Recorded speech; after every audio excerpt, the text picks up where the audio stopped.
Pagmata pa lang, ikaw dayon sa huna-huna. Nagbakasyon ako pero diri ka pirme sa dukhan. Notebook, ballpen, pen, walay sulat nga laing ngalan. Imong smile ra gyud akong assignment kada adlaw. Pero taas kaayo ning bakasyon, oy mura tuig ang usa ka semana. Nagbag-countdown ko kada gabi nga mahibalik ra ta sa atong eskwelahan. Yeah! Kilig, kilig, kilig, basta ikaw akong huna-huna. Bisag layo ka, mura nga ra ka diri sa tupad. Kilig, kilig, akong kasing-kasing sigig syagit. Estudyante ra ko, pero ikaw akong subject sa tanang adlaw. Yeah!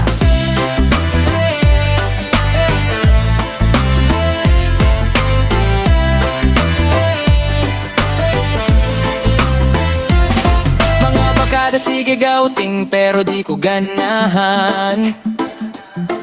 Kayang gusto na ko, ikaw ra unta akong kauban. Maglinya ta sa kanten, magtinanga sa hallway. Maski quick glance lang hay, kompleto ng day.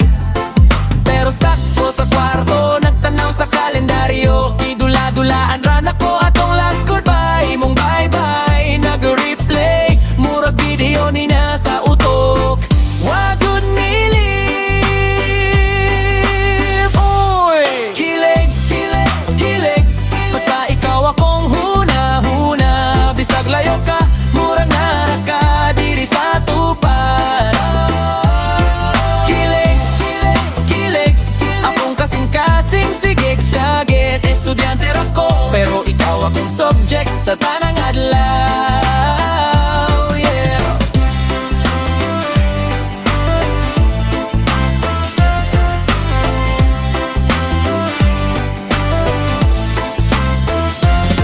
Mga adlaw nga wala ka, murag walay recess. Diretso klase sa kami nga walay pahulay. Pero di ko mag-give up, gaampo ko sa next sem. Nga sa kong kilit sa armchair, ikaw na unta ang muling ko. Kilig, kilig, basta ikaw akong huna-huna. Bisag layo ka, murang naroon ka diri sa tupad. Kilig, kilig, akong kasing-kasing sigig syagit. Estudyante ra ko, pero ikaw akong subject sa tanang adlaw.